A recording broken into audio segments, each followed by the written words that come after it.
ഓരോ മനുഷ്യൻ്റെ ജീവിതം എടുത്തു കഴിഞ്ഞാലും ഒരു സ്റ്റോറി ആയിരിക്കും. അതിൽ സങ്കടങ്ങളും സന്തോഷങ്ങളും എല്ലാം നിറഞ്ഞിട്ടുള്ള നല്ല ഒരു സ്റ്റോറി തന്നെ ആയിരിക്കും. അതിൽ പലരും അറിയപ്പെടും, പലരും അറിയപ്പെടാതെ പോകും. ലൈഫ് ബൈ യാസ്മിൻ എന്നുള്ള ഈ ഒരു ചാനലിൽ എൻ്റെ സ്റ്റോറിയിലെ കുറച്ച് പേജുകളാണ് ഞാൻ നിങ്ങളായിട്ട് ഷെയർ ചെയ്യുന്നത്. എൻ്റെ സന്തോഷങ്ങളും സങ്കടങ്ങളൊക്കെ നിറഞ്ഞിട്ടുള്ളതായിരിക്കും അത്. ഒരുപാട് സന്തോഷവും അതേപോലെ തന്നെ ടെൻഷനും സങ്കടമൊക്കെ ഉള്ള ദിവസങ്ങളായിരുന്നു കേട്ടോ. ഇപ്പോൾ ഈ കുറച്ച് ദിവസങ്ങളായിട്ട് നമ്മുടെ ഹൗസ് വാമിങ് ആയിട്ടുണ്ട്. അപ്പം തറവാട് വീട്ടിലെ ലാസ്റ്റ് ഡേ ആണ് കേട്ടോ ഇന്ന്. ആ ഒരു ലാസ്റ്റ് ഡേ ഞാനിങ്ങനെ ഫോണിൽ ഷൂട്ട് ചെയ്ത് വെച്ചിട്ടുള്ളതായിരുന്നു കേട്ടോ. ഒരു മെമ്മറബിൾ ഡേ ആയിട്ട് നമുക്ക് ക്രിയേറ്റ് ചെയ്യാനായിട്ട് അങ്ങനെ വെച്ചിട്ടുള്ളതായിരുന്നു കേട്ടോ. രാവിലെ ആസ് യൂഷ്വൽ ഇന്ന് എണീക്കുന്ന പോലെ എണീറ്റു, പ്രഭാത കാര്യങ്ങളൊക്കെ ചെയ്ത് നിസ്കാരവും കാര്യങ്ങളൊക്കെ കഴിഞ്ഞ് നമ്മൾ കിച്ചണിൽ വന്നിട്ടുണ്ടായിരുന്നു. ഈ ഒരു മോർണിംഗിൽ എന്തോ ഒരു പ്രത്യേക ഫീൽ ഉണ്ടായിരുന്നേ. അടുത്ത ദിവസം മുതൽ നമ്മളിവിടെ ഉണ്ടാവില്ലല്ലോ എന്നുള്ളൊരു ഇതുണ്ടായിരുന്നു കേട്ടോ. കുടിയിരിക്കലിൻ്റെ തലേ ദിവസം എന്നൊക്കെ പറഞ്ഞാൽ ഭയങ്കര തിരക്കുള്ളൊരു ഡേ ആവട്ടെ. നമുക്ക് ഓരോ കാര്യങ്ങളായിട്ട് ചെയ്യാനായിട്ടുണ്ടാവും. അപ്പം മോളെ റെഡിയാക്കി സ്കൂളിൽ പോകാനായിട്ട് റെഡിയാക്കിയിട്ട് നമ്മൾ കുറച്ച് വാഷും കാര്യങ്ങളും അങ്ങനെ കുറച്ച് വർക്കുകളുണ്ടായിരുന്നു. അതൊക്കെ തീർത്ത് നമ്മൾ നേരെ നമ്മുടെ പുതിയ വീട്ടിലേക്ക് പോയിട്ടുണ്ടായിരുന്നേ. അവിടെ കുറേ പണികളുണ്ടായിരുന്നു കേട്ടോ ചെയ്യാനായിട്ട്. ഞങ്ങളുടെ ഈ തറവാട് വീട്ടിലുണ്ടല്ലോ, എനിക്ക് ഏറ്റവും ഇഷ്ടമുള്ള ഇടം ഞങ്ങളുടെ ഈ ഒരു ബെഡ്റൂമാണ് കേട്ടോ. ഈ ഒരു ബെഡ്റൂം ഇങ്ങനെ നോക്കി നിൽക്കുമ്പോൾ എന്തോ ഒരു ഫീൽ ഉണ്ടായിരുന്നേ. എൻ്റെ വീട്ടിൽ ബോഗൺവില്ല പ്ലാന്റ് ഉണ്ടായിരുന്നു കേട്ടോ. ഗേറ്റിന് അടുത്തായിട്ട് എൻ്റെ ഉപ്പ കൊടുന്ന് നട്ടിട്ടുള്ളതായിരുന്നു. അതുമൊന്ന് ഞാനൊരു ചെറിയ പീസ് കൊടുന്നിട്ട് ഇവിടെ ഈ തറവാട്ട് വീട്ടിൽ ഞാൻ വെച്ചിട്ടുള്ളതായിരുന്നു കേട്ടോ ഈ കാണുന്ന ബോഗൺവില്ല പ്ലാന്റ്.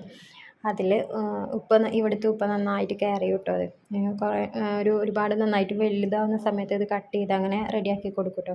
അപ്പോൾ നല്ല ഭംഗിയാണ്. ഒരുപാട് പേര് ഇങ്ങനെ റോഡിലൂടെ പോകുമ്പോഴൊക്കെ അതിൽ നിന്ന് ചെടീൻ്റെ പീസ് തരുമോ എന്നൊക്കെ ചോദിച്ചിട്ടാണ് കുറേ പേര് കൊണ്ടുപോയിട്ടുണ്ട് കേട്ടോ. അപ്പം നമ്മളിത് ആ പുതിയ വീട്ടിലേക്ക് വന്നിട്ടുണ്ട്. ഇവിടെ വർക്ക് ഇങ്ങനെ നന്നായിട്ട് നടന്നുകൊണ്ടിരിക്കുന്നുണ്ട്. മെറ്റലിടാണ് മുറ്റത്ത്. അതേപോലെ തന്നെ വീടിനകത്ത് ഒരുപാട് പ്രാവശ്യം നമ്മൾ ക്ലീൻ ആക്കിയിട്ടുണ്ടായിരുന്നു. എന്നാലും ഒന്നുകൂടെ നമ്മൾ ലാസ്റ്റായിട്ട് വീണ്ടും ഒന്നുകൂടെ ഒന്ന് വെള്ളമൊക്കെ ഒഴിച്ച് നല്ലപോലെ ക്ലീൻ ആക്കി എടുത്തു കേട്ടോ. അങ്ങനെ കുറച്ച് വർക്കൊക്കെ കഴിഞ്ഞതിന് ശേഷം നമ്മൾ വീണ്ടും നമ്മൾ തറവാട് വീട്ടിലേക്ക് പോയിട്ടുണ്ടായിരുന്നു. നമ്മൾ തറവാട് വീട് എന്നൊക്കെ പറഞ്ഞാൽ നമുക്ക് കുറേ മെമ്മറീസ് ഉള്ളൊരു ഇടമായിരിക്കും അല്ലേ. നമ്മൾ മുൻപ് താമസിച്ചിട്ടുള്ള എല്ലായിടവും അത് നമുക്ക് പ്രിയപ്പെട്ടതായിരിക്കും. ഞാൻ 4ാമത്തെ വീട്ടിലേക്കാണ് കേട്ടോ ഇനി വരുന്നത്. അതും എൻ്റെ സ്വന്തം വീട്ടിലേക്കാണ് കേട്ടോ. ഞാൻ ചെറുതിൽ കുഞ്ഞായിരിക്കുന്ന സമയത്ത് ഒരു വീട്ടിൽ താമസിച്ചിരുന്നു. പിന്നെ ഉപ്പ സ്വന്തമായിട്ടൊരു വീട് വെച്ചപ്പോൾ രണ്ടാമത് ആ വീട്ടിലേക്ക് താമസം മാറി. പിന്നെ 3ാമത് എന്നെ കല്യാണം കഴിച്ചുകൊണ്ട് നമ്മൾ തറവാട് വീട്ടിലേക്ക് വന്നിട്ട് ഇപ്പോൾ ഈ വരുന്നത് എൻ്റെ ലൈഫിൽ ഞാൻ 4ാമതൊരു വീട്ടിലേക്കാണ് വരുന്നത്. മറ്റുള്ള വീടുകളേക്കാൾ എനിക്ക് കൂടുതലൊരിഷ്ടം ഈ ഒരു വീടിനോട് തോന്നുന്നുണ്ട് കേട്ടോ. അതിന് പല കാരണങ്ങളുണ്ട്. അതിന് മെയിനായിട്ടുള്ള കാരണം എന്ന് പറഞ്ഞാൽ എൻ്റെ സ്വന്തം വീടാണെന്നുള്ളൊരു ആത്മവിശ്വാസം. മരണം കൊണ്ടല്ലാതെ ഈ വീടിൽ നിന്ന് പടിയിറങ്ങേണ്ടി വരില്ല എന്നുള്ള ആ ഒരു ധൈര്യം കൂടെയാണ് കേട്ടോ. ജനിച്ച് വളർന്ന വീട്ടിൽ നിന്ന് എപ്പോഴും കേൾക്കേണ്ടി വന്നിട്ടുണ്ടായിരുന്നു കെട്ടിച്ച് വിടേണ്ടവളാ എന്നുള്ള ആ ഒരു പെൺകുട്ടികളോട് കേൾക്കുന്ന ആ ഒരു വാക്ക്. അത് കഴിഞ്ഞ് ഉപ്പ സ്വന്തം വീട് വെച്ച് അവിടെ നല്ല ആഗ്രഹത്തോട് കൂടിയിട്ടാണ് താമസിച്ചിരുന്നത്. അവിടെ നിന്നും 1 വർഷം തികയും മുമ്പ് എൻ്റെ കല്യാണം ഉണ്ടായിരുന്നു. പിന്നെ നമ്മൾ കല്യാണം കഴിഞ്ഞ് പോകുന്നത് കയറി വന്നവൾ എന്നുള്ള ആ ഒരു ഇതാണല്ലോ. നമ്മൾ കല്യാണം കഴിച്ച് കൊടുന്ന വീടായിരുന്നു. അപ്പോൾ ആ കടമ്പകളെല്ലാം കഴിഞ്ഞ് ഫൈനലി നമ്മുടെ ഡ്രീം ഹോമാണ് എൻ്റെ സ്വന്തം വീടെന്ന് എനിക്ക് പറയാൻ കഴിയുന്ന ആ ഒരു വീടുണ്ടല്ലോ, അതാണ് ഇത്.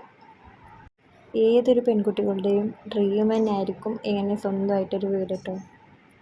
ഇതിലുള്ള ഓരോ ക്ലിപ്പുകളും തലേ ദിവസമൊക്കെ നമ്മൾ എടുത്തു വെച്ചിട്ടുള്ള ഓരോ മെമ്മറീസ് ആയിരുന്നു കേട്ടോ. നമ്മുടെ ലൈഫ് സ്റ്റോറിയിലെ ചെറിയൊരു പേജ് മാത്രമാണ് ഇത്. ഇനിയും വലിയ ചാപ്റ്ററുകളൊക്കെ വരുന്നതാണ്. അപ്പോൾ നിങ്ങൾ കൂടെ ഉണ്ടായാൽ മാത്രം മതി കേട്ടോ.